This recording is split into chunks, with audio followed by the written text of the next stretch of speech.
अक्सर जब आप सुबह उठते हैं तो अखबार की सुर्खियां आपको डराने लगती हैं, लेकिन आज जो सुगबुगाहट है वह सिर्फ डराती नहीं है, वह आपको सोचने पर मजबूर करती है कि इस देश की व्यवस्था आखिर किस मोड़ पर आकर खड़ी हो गई है। तारीख याद कीजिए, 3 मई 2026। देश के 22 लाख से ज्यादा नौजवानों ने एक सपना देखा था, नीट यूजी की परीक्षा दी थी। महीनों सालों तक कमरों में बंद रहकर धूप बरसात भूलकर माँ बाप की गाढ़ी कमाई को कोचिंग संस्थाओं में झोंककर इन बच्चों ने तैयारी की थी। लेकिन क्या मिला? पेपर लीक की एक और घिनौनी कहानी, व्यवस्था की मेज पर पड़ा एक और दाग। नमस्कार, मैं हूँ शारदा प्रसाद तिवारी, आप देख रहे हैं संपूर्ण स्वराज न्यूज।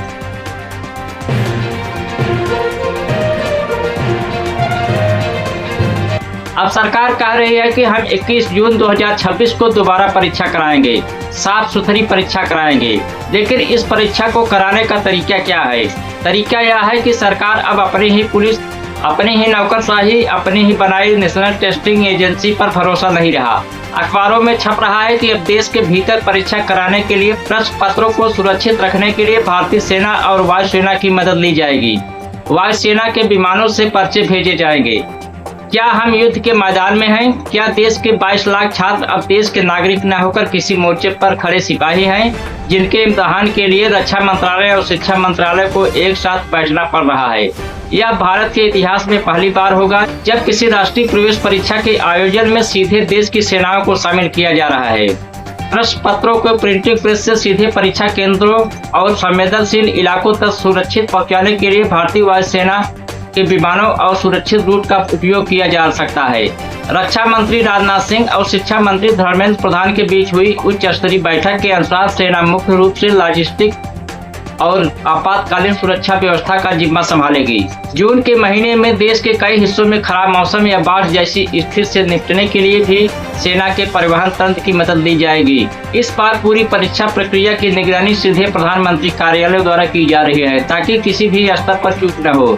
अधिकारियों ने साफ किया है कि सेना केवल प्रश्न पत्रों को सुरक्षित डिलीवरी और लॉजिस्टिक संभालेगी, वह परीक्षा हॉल के अंदर छात्रों की निगरानी या प्रशासनिक काम नहीं करेगी।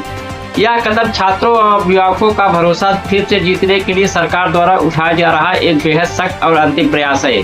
सोचिए, जिस देश का गोदी मीडिया दिन रात आपको यह बताता है कि सरकार कितनी मजबूत है, उस सरकार की प्रशासनिक शाख का यह हाल है कि एक परीक्षा शांति से नहीं करा पा रही है।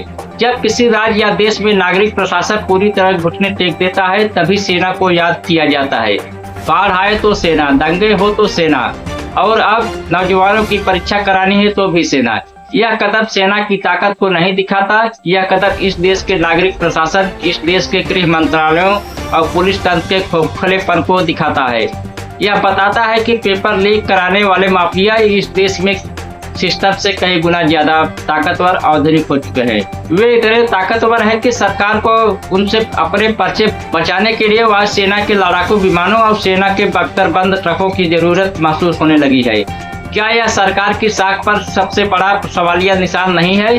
जो सरकार हर चुनाव में अपनी मजबूती का ढिढोरा पीटती है, वह परीक्षा माफियाओं के सामने इतनी लाचार क्यों दिख रही है? जरा उन 22 लाख परिवारों के बारे में सोचिए। जून की इस जानलेवा गर्मी में जब तापमान 45 डिग्री पार कर रहा होगा, जब देश के कई हिस्सों में बाढ़ और आंधी का मौसम होगा, तब ये छात्र परीक्षा केंद्रों पर जाएंगे और वहां उन्हें क्या दिखेगा? हाथ में बंदूकें थामे सुरक्षा बल या सेना के जवान। क्या परीक्षा का माहौल ऐसा होना चाहिए? एक अदर डॉक्टर बनने की ख्वाहिश रखने वाला 18 साल का युवा जब इम्तिहान देने जाएगा, तो क्या वह अपने ज्ञान का प्रदर्शन करेगा या उस भारी भरकम सुरक्षा को देखकर सहम जाएगा? सरकार कह रही है कि सेना सिर्फ लॉजिस्टिक देखेगी, पर्चे पहुंचाएगी, लेकिन सवाल यह है कि यह नौबत ही क्यों आई? सीबीआई जांच कर रही है, पीएमओ निगरानी रख रहा है, लेकिन जांच की सुई हमेशा छोटे प्यादों पर आकर रुक जाती है। बड़ी मछलियां जो इस अरबों रुपए के परीक्षा उद्योग को चलाती हैं, वे हमेशा पर्दे के पीछे सुरक्षित बची रहती है। नागरिकों को सोचना होगा कि जब संस्थाएं ध्वस्त होती हैं तो क्या होता है। एलटीए जैसी स्वायत्त संस्थाएं बनाई गई ताकि निष्पक्षता बनी रहे, लेकिन आज वे संस्थाएं सिर्फ नाम की रह गई हैं। जब सरकार हर नाकामी को छिपाने के लिए सेना का इस्तेमाल करने लगेगी, तो कल को राशन बांटने के लिए भी सेना बुलाई जाएगी, रेल चलाने के लिए भी सेना बुलाई जाएगी। यह लोकतंत्र को कमजोर करने की एक क्रोनिक बीमारी है।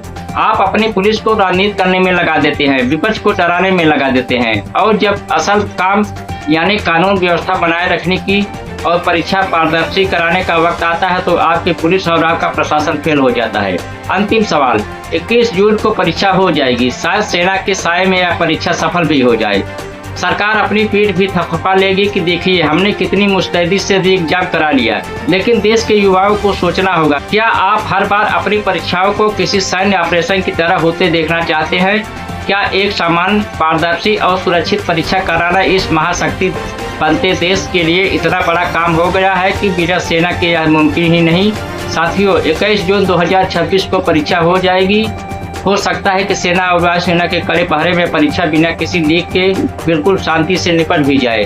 सरकार और गोदी मीडिया अपने पीठ थपथपाएंगे, सुर्खियां बनेगी कि देखिए सरकार ने कितनी मुस्तैदी से सैन्य ऑपरेशन की तरह री एग्जाम करा लिया।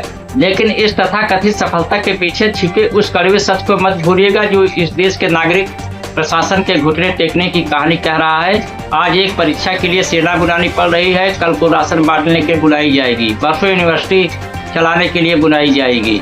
जब आप अपनी चुनी हुई नागरिक सरकारों और पुलिस तंत्र को सिर्फ राजनीति का अखाड़ा बना देंगे तो संस्थाएं इसी तरह खोखली होकर ढह जाएगी।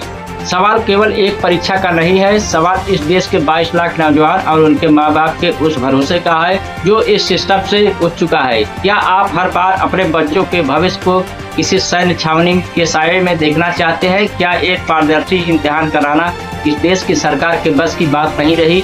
सोचिएगा जरूर, क्योंकि अगर आज आप नहीं सोचेंगे तो कल सोचने लायक कुछ नहीं बचेगा। और हाँ, इस देश के सबसे स्वतंत्र और बेबाक मंच का हिस्सा बनने के लिए हमारे इस चैनल को सब्सक्राइब जरूर करें, नीचे दिए गए बेल आइकन को भी दबा दें ताकि जब भी हम देश की बात लेकर आए आप तक सूचना तुरंत पहुंच जाए। अपनी आंखें खुली रखिए, अपने सवाल जिंदा रखिए, पढ़िए, लिखिए, सोचिए। नमस्कार, जय हिंद।